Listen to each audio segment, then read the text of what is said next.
Hi guys. Thanks for tuning in, or whatever you're doing, however you got here. Excuse me. This week's episode, this is a new week, right? That's how these go. Okay. This week's episode, we're gonna be talking about colorism. Now, where is this coming from? I wrote an article, me, Kyla Lee, I wrote an article on colorism in the January issue of the Balm, and it was called like "Greetings, it's 2020. Colorism has to go." It's also not 2020; it is 2021. It's greetings, greetings. It's 2021. Colorism has to go, and I just explained colorism and how it pops up socially, romantically, and in the workplace. So, with that being said, what do y'all got to say about that? If you don't, should I introduce? Should I talk about what colorism is? Like Yeah. first? Okay. So if you don't know what colorism is when light skinned people diminish, dehumanize, or anything else. Darker skinned people, it's usually not even usually, it happens in the same race.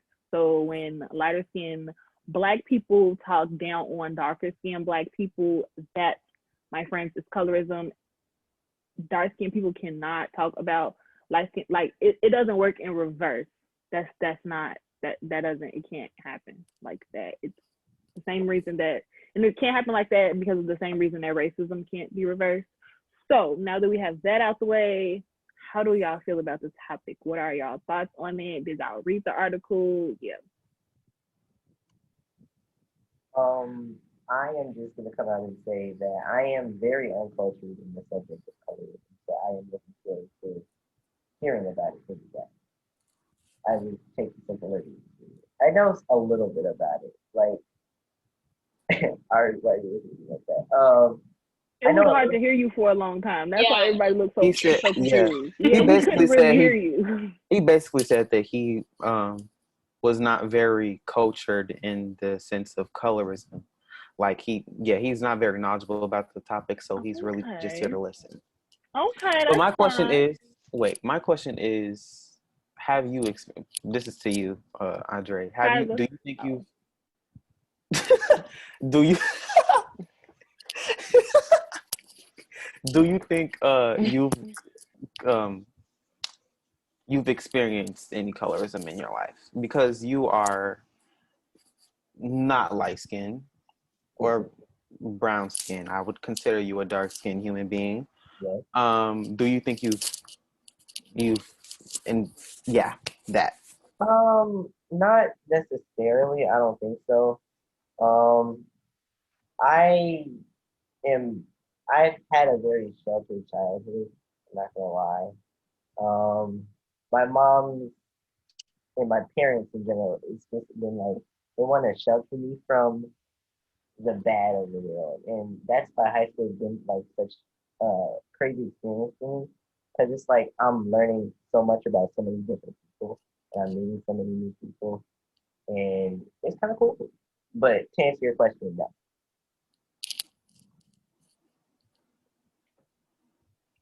Um, So, I think I does can go. anybody know? Thank you, Kumari.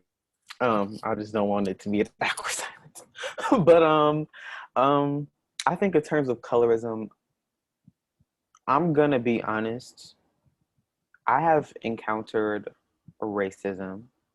I have encountered homophobia, but I have not encountered colorism in the traditional way. So, like, from a white person, yes. I say colorism because it was because I was black, but it's because I was a dark skinned black person rather than a light skinned black person. But like in terms of colorism from another black person, I haven't experienced that. I was more so, I think my whole ordeal with colorism is just, it's more internal. It's more confidence wise. I feel like for like a very long time as a dark skinned boy, it was hard, I guess. I found it very difficult to start loving myself because I was so insecure about my dark skin. The way my skin would show up on pictures next to like white kids or lighter skinned Black kids. Just feeling like I can only have my glory that one good time in the sun or that one good time in my bathroom lighting. Even now, feeling like I have to play around with like Snapchat filters so that my skin pops up as lighter so that I don't look like I'm somebody's shadow. Um, I feel like, I don't know. I just feel like it's just, I shouldn't have to feel like that. I won't say it's necessarily anyone's fault, but I just don't think like, I know I'm not the only one who feels this way. I know that there's other dark skinned people, dark skinned girls, other dark skinned boys who feel the same way as me. It's just not something that we can get over. I feel like some needs to be done so that niggas just do not feel like this anymore. Well,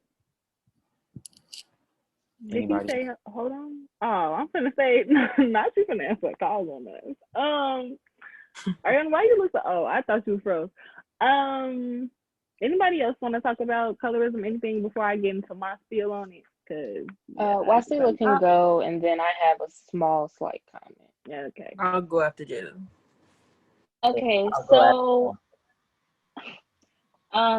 so in terms of colorism, I'm obviously of the lighter skin tone.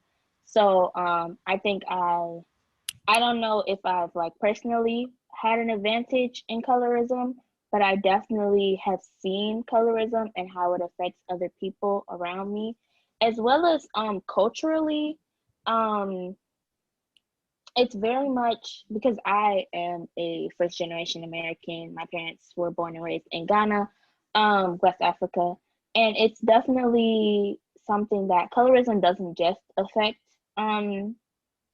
people in America or like Black people in America. It definitely is a worldwide thing and happens in many other cultures outside of Black people even. So I think that I've definitely experienced colorism from an outside point of view. It kind of what has been directed to me, but not always.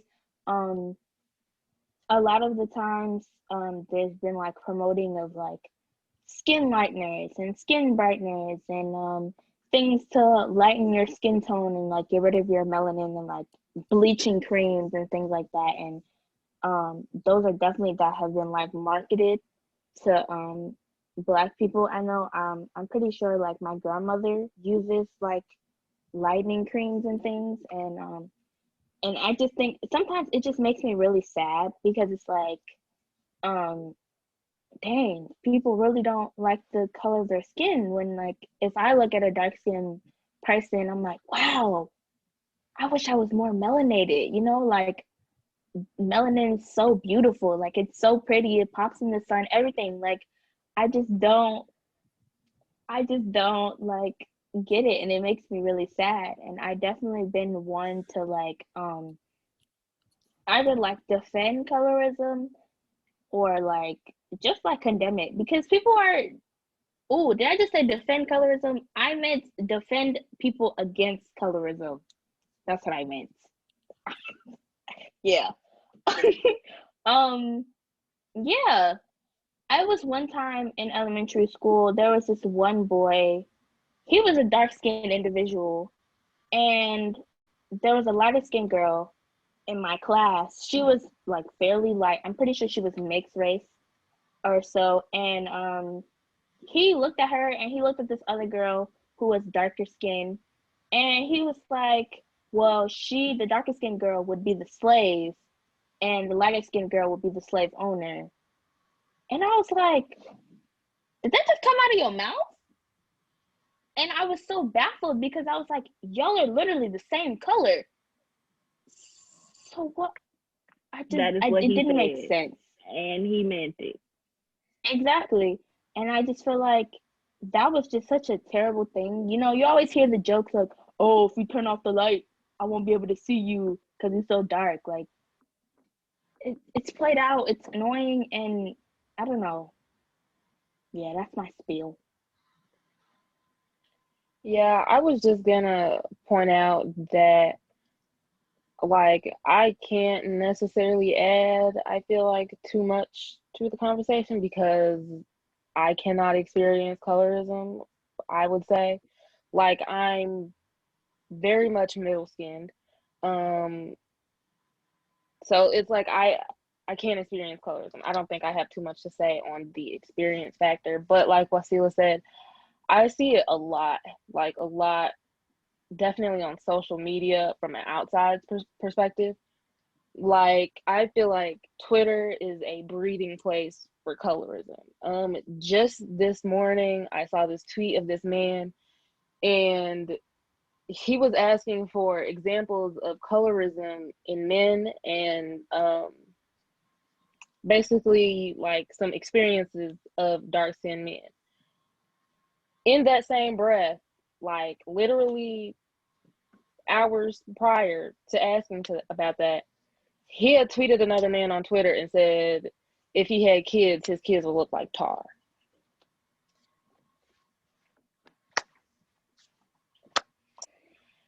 I just, that's one of those things that I just do not have words for. Like, why would you say that to another person? That was all I had to add. Sorry, it was broke.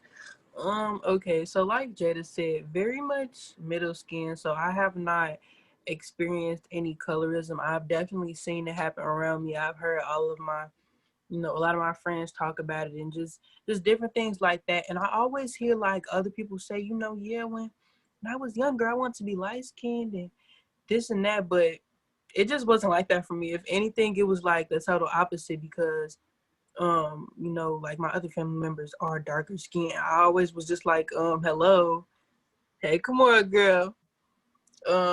I never really like, it was like question mark. Then I found out my daddy was light skinned, so I was like, okay, whatever, I guess. But also, I don't know how common this is, but like people's perception of light skin and and dark skin is very questionable. I had somebody tell me I was light skinned once.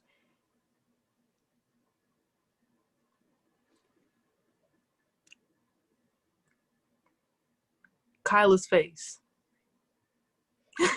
is how I felt. I just like, I don't get it. I don't. May I ask what race this other person was? Oh, it be black people saying this. They be black. They be black. And I just like, I don't know, like, what do you gain? Because that's not the case. And I think like, I don't know. I never really I felt like I've always felt like I was just in the middle. This never been something. Always been I'm not anti light skin. I just never understood the hype like a lot of other people do. I think all black people are beautiful, but I never understood like the fetish. How you say that word? Fetishization.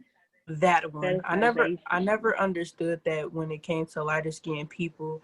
But now it's like the roles are totally reversed and it's on darker skinned people, and I like it's confusing. And I think the people that think that I'm light skinned or people that are my skin tone think that we're light skinned need to do some reevaluating. Like, that's odd. That's all I had to say. Okay, I want to talk now. So since no one here has been affected by colorism, I'm going to talk about my experience because I was definitely the little fourth grader who, while y'all were listening to the people tell us that we looked, if they turned the lights off, we was going to disappear. I was the little girl that they was talking to. So I definitely think with colorism, I talked about it in my article briefly. It made like a lot of black girls, dark skinned black girls, self-confidence is non-existent for a very long time for no reason. There's no reason for anyone to say that to those kids. But I also do feel like I don't know who said anything about it earlier. Is everybody present and engaged? I just can't. It's too much going on. Ariana, where did you go? Like, I'm so sorry. I was eating, but I didn't want to eat on camera. Okay. Okay. Ariana, where did you go? Not gonna worry about that. I just Okay, I'm sorry, but I got back problems, so I'll be having to just.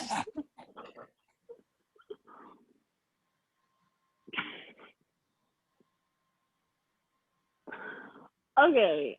I can say that I'm not sure who brought up the whole slave thing earlier, but colorism was something that, in the theory, nobody really knows where it started. Who said like a dark skinned people, that's not the move. No one knows who started that, but it has been said that it did start back in slave times because the darker skinned people tended to work in the field because the white men who were slave owners didn't find them as pleasing, which is interesting because we're not going to get into what they were doing in reproducing biracial children. That would probably y'all know how science works. Y'all catch my drift. But the lighter skinned women will work in a house and they just felt like they were being treated better. First of all, I don't even know how that happened because my ringer's never on. Sorry. But they just felt like light skinned women were treated better, but it was slavery.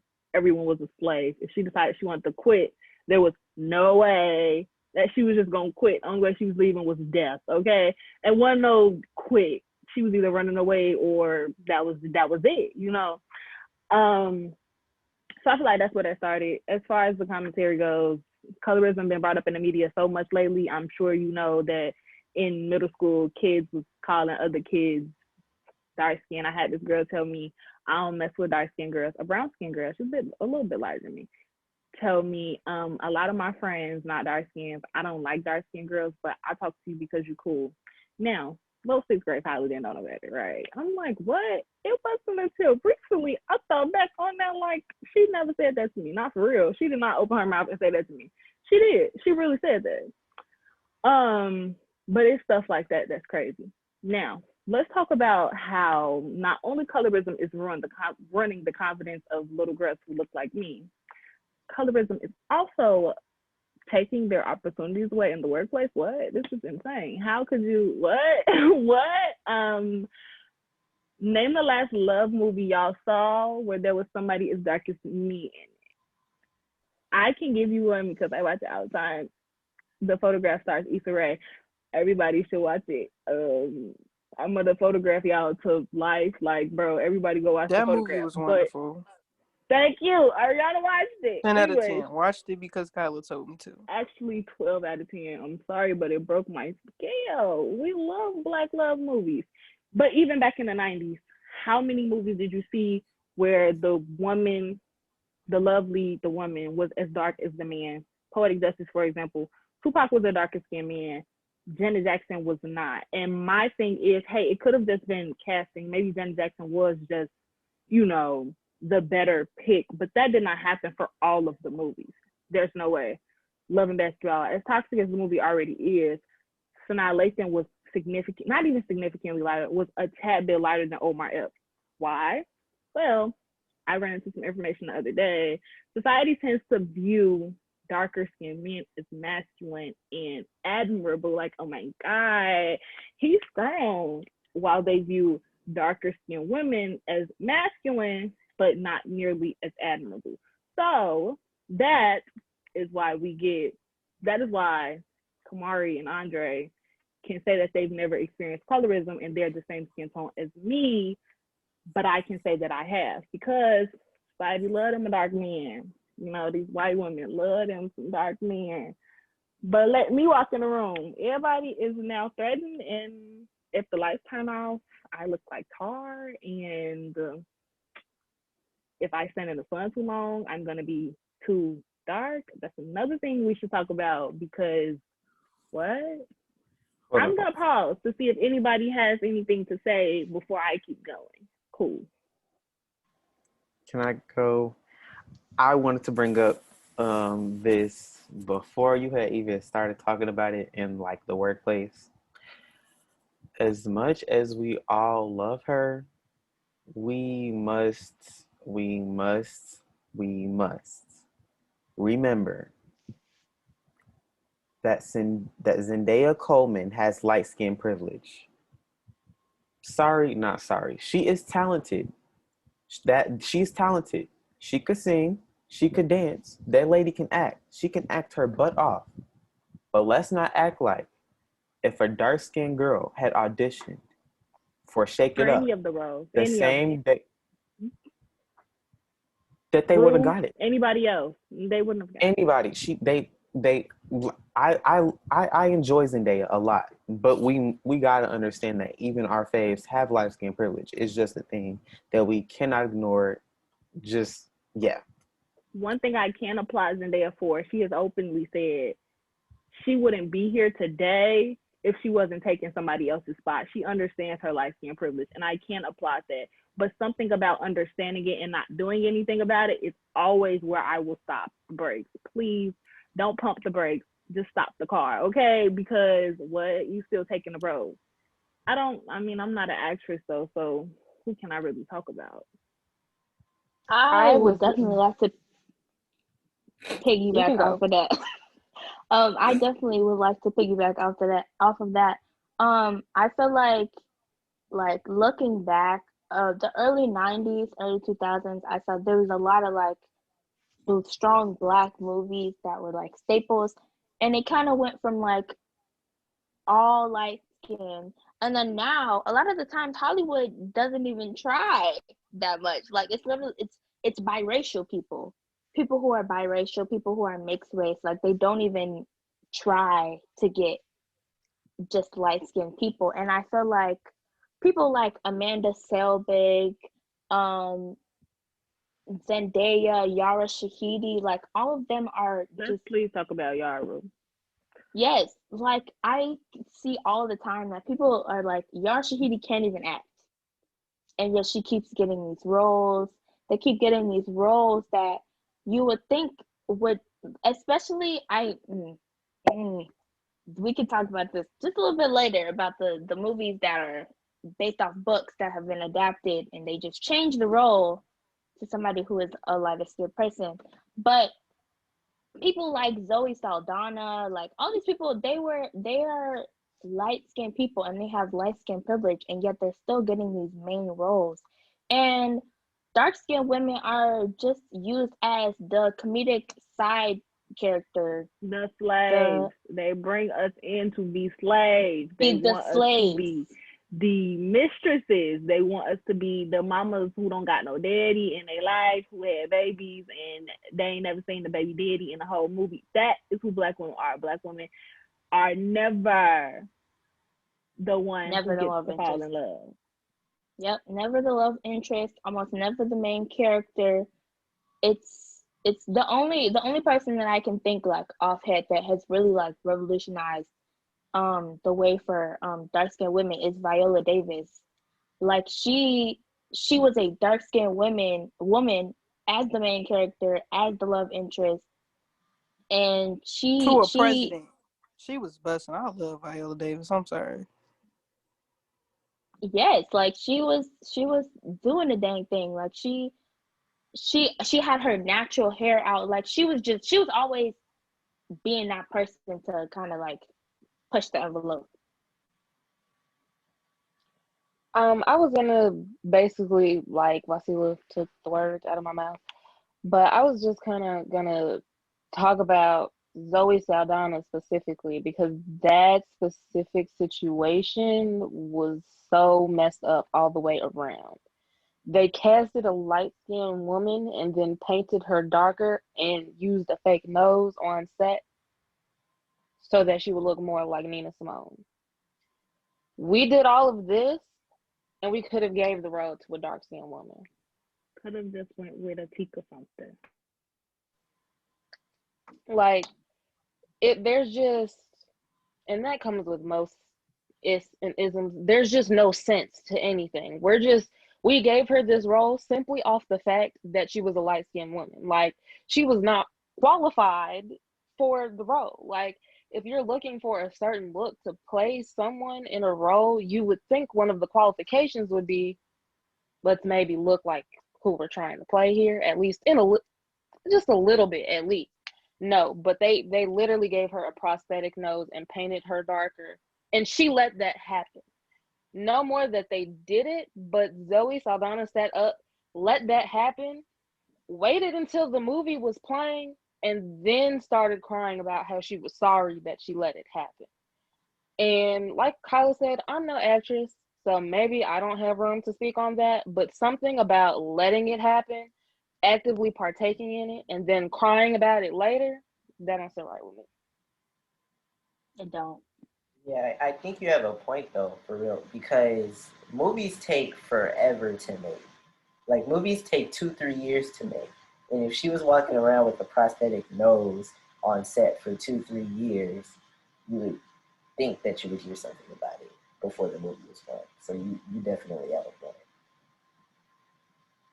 I kind of want to go back to when Kyla was talking about when do you see like a dark skinned woman like starring something like as like a love interest. I feel like this is low key a cheat, but like somebody who resonated with me was Miss Brandy herself on Moesha. I just feel like the culture was there, the braids was there. It did not get the I don't think it got the recognition it deserved, honestly. I feel like it should have been much more bigger than it was. There were some problematic parts of that show. However, the 90s are problematic.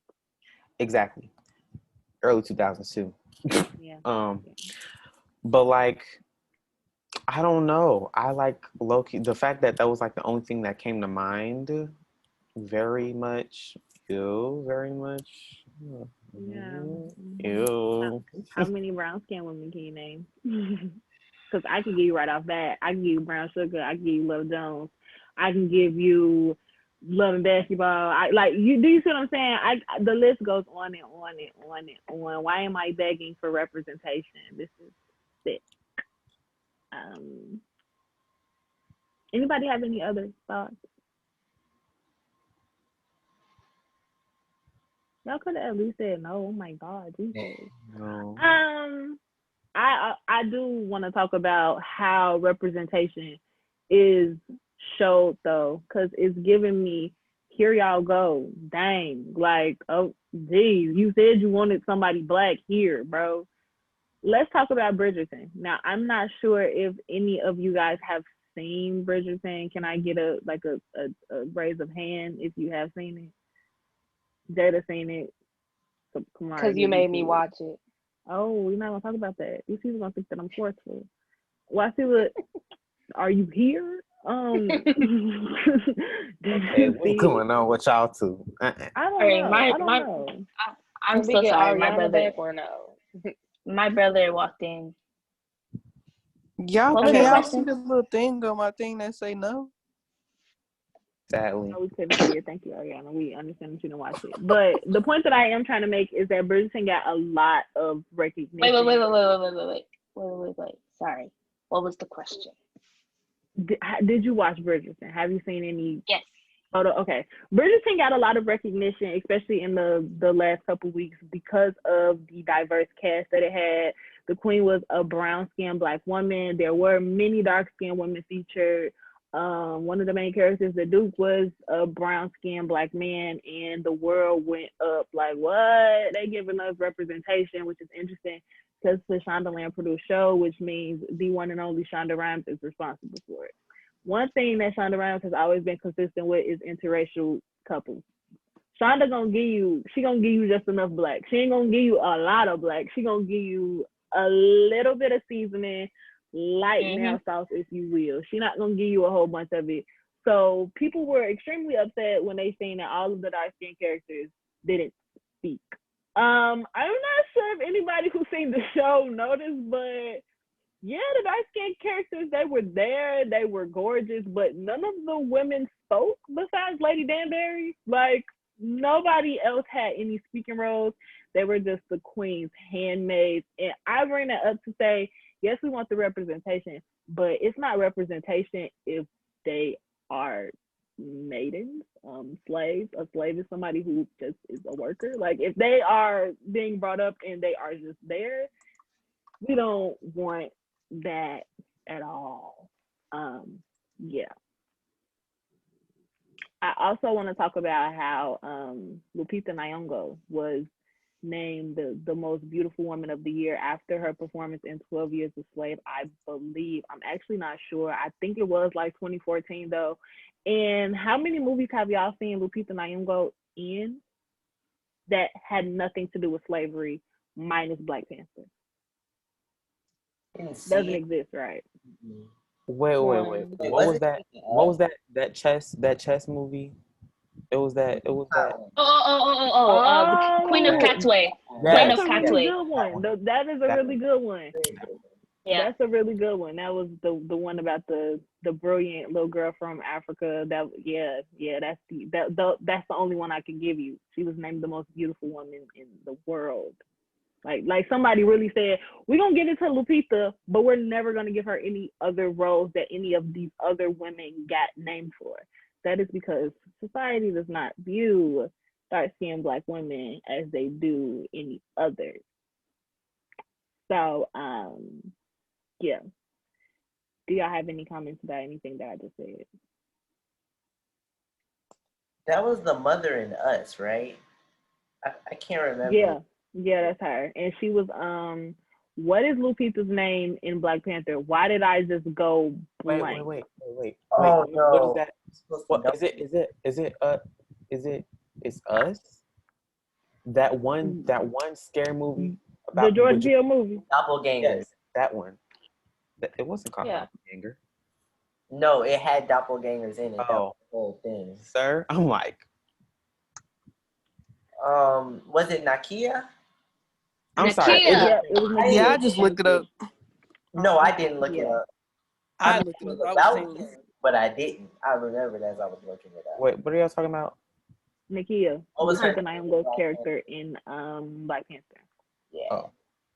So yeah, that's like the only time they bring dark skinned women into anything is when the setting is Africa. That is it. Or they are talking about slavery. That is it. Wakanda was an African country, so they bring in dark skinned people, which is interesting because I don't gotta go to Africa to know that there's different shades of Africans. Like, come on now.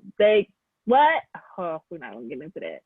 But if no one else has anything else to say about that, I do want to bring up featureism and texturism. Before we get into that, I want to talk about colorism in dating. Because please, girl, I forgot that about seems that. that seems like the thing that's been like being exposed more these past few years. And I think as it should, because the amount of people like you, I can't think of an NBA player that is a Black man who is currently dating a Black woman other than Dwayne Wade and LeBron James. Yes. Because you're right. I can't. I just no. What's her name? Got a Black wife. Who? Dwayne Wade and Gabrielle Union. I said Dwayne Wade. She said that. All I heard was LeBron James, and I was like, wait, don't leave my good sis out. She said that. But like it's annoying because it's always back to like what we were talking about last podcast about men. They suck. There's especially the thing that infuriates me the most is that dark-skinned men are the main people that perpetuate the stereotype about dark-skinned women. Like it's the same the same color, and then you look at your mama, also the same color. Howling the kettle. Exactly. Dark and skin. I don't understand why it's always like, oh, I need me a red bone, I need me a light skin, I need me a white girl. Like, I'm sorry, that just made me think of that lady song. Danny Lay. Ooh. You shouldn't even said that lady name. Ooh. Can I talk? Go ahead. Okay, so in the article, say article, there's gonna be linked under this. Yeah, we gonna link it. I talked about how men. I can only talk about it from a man's point of view. I don't really, anyways. How, especially in social media over the last like 10 months, it's been very like talked about how men have a preference. We're gonna get into how that's not even a preference in about 17 seconds. How men have a preference for a lighter skinned woman. Preference in dating does not exist. You can, well, it does, right? You can't have preference, but a preference is it comes about when you say that you prefer to have a girl who like is an entrepreneur. That's preference. But preference also exists in the sense that you are okay without it. That is the difference between a fetishization and preference. That is where those aren't the same thing. I learned that from TeeNoir's YouTube video that is also linked below.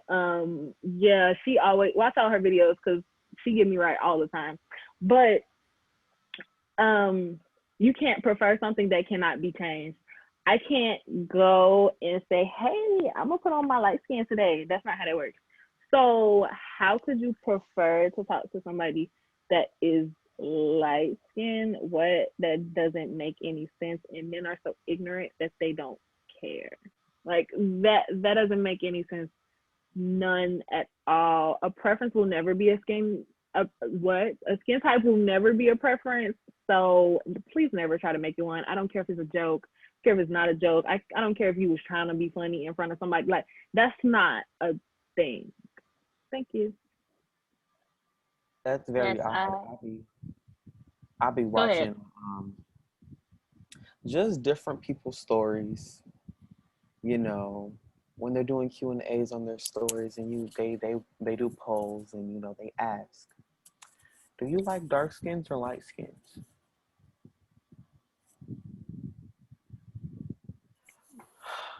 For what? What do you gain from that? Like, why? Why? What's that? What that want me to say? Why? Why? Why? Like, I just don't understand. What do you gain from that? Just, just in general, like, I just don't understand how that can become a preference in any way, shape. Just say you're insecure at this point.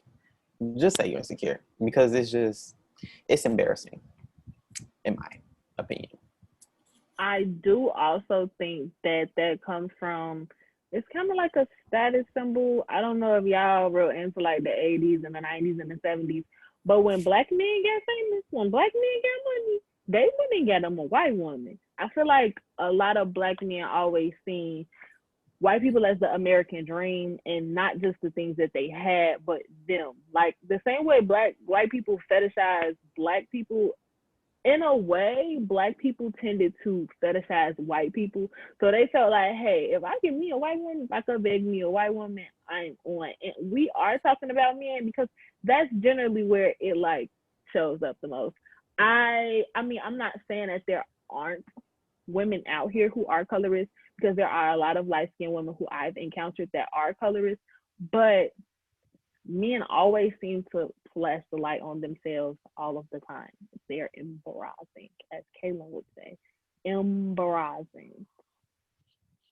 Yes. I definitely I was just talking to my brother about this the other day about because he had asked me about um colorism and preference and things, and I was just like, a preference is, oh, I want a girl that plays music, or I want a girl that is a writer. Like, those are things that are preferences because those are things that they can change, or those are things that you can, you know, do.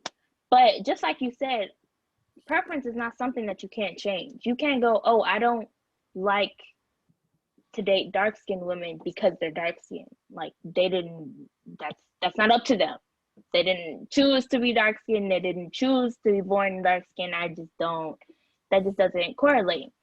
Not even. But it's just like you said, like it's a lot of times it comes from men, like, and I think that men like to make the excuse, or they like to complain about the fact that, like, oh, Black girls, they go and date white men, but when I do it, it's a problem. It's a problem because you dating a white woman and refusing to date black women is rooted in racism, is rooted in colorism. And when a black woman does it, it's because black men black men black men put down black women more than any person on the planet, and I guarantee you that is a fact. Because a black woman may not want to date a black man because they're sick of hearing that, oh, black woman this, black woman that, black woman this, black woman that, from black men. So obviously when they see a white man or they see an Asian man or they see a Hispanic man that's like, oh, they want a black woman without fetishizing them, then obviously they're gonna go that way. And people love to say, well, love is love, blah, blah, blah. But is your love rooted in colorism? Is it rooted in fetishization? Think about it. Yes, children, think about it. Heavy on the, like, to further emphasize the point, heavy on the, do you go out looking for white women in the same way that black women are just looking for people to love them? Like, dark-skinned black men will go out after they just got done putting down black-skinned dark women and go look specifically for white women to fulfill their, what I'm going to call a fantasy. Black women are just tired of being put down by dark-skinned men, and so they don't actively go out searching, oh, I'm going to find me a white man today. No, we're just like, I say they're just looking for some human decency, honestly. Like, that's what it is. To not be colorist is to have human decency. Yeah. Yeah, I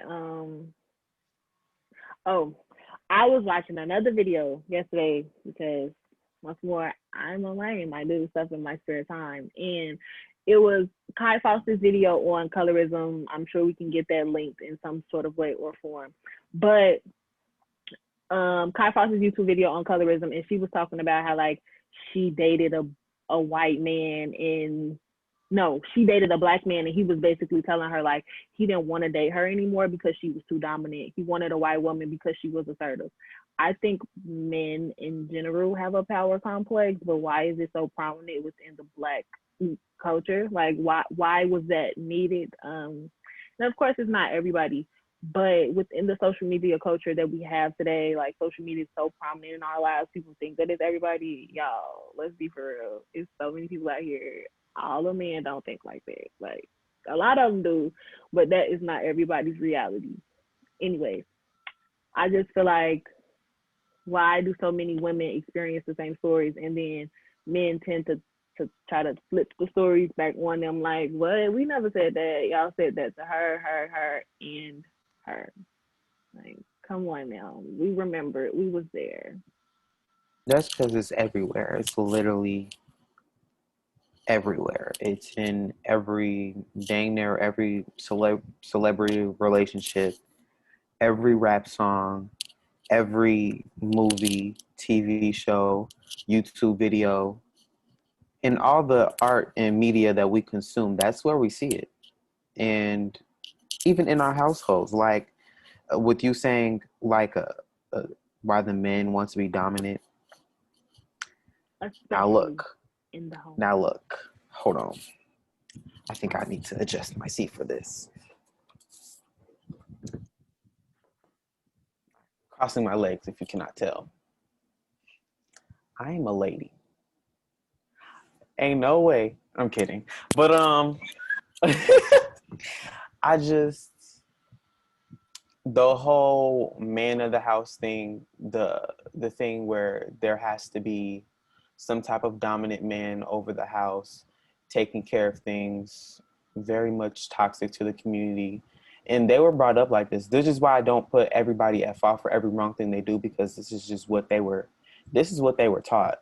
This is not something that they made up, that they pulled out of the air. Like, this is something that they were taught.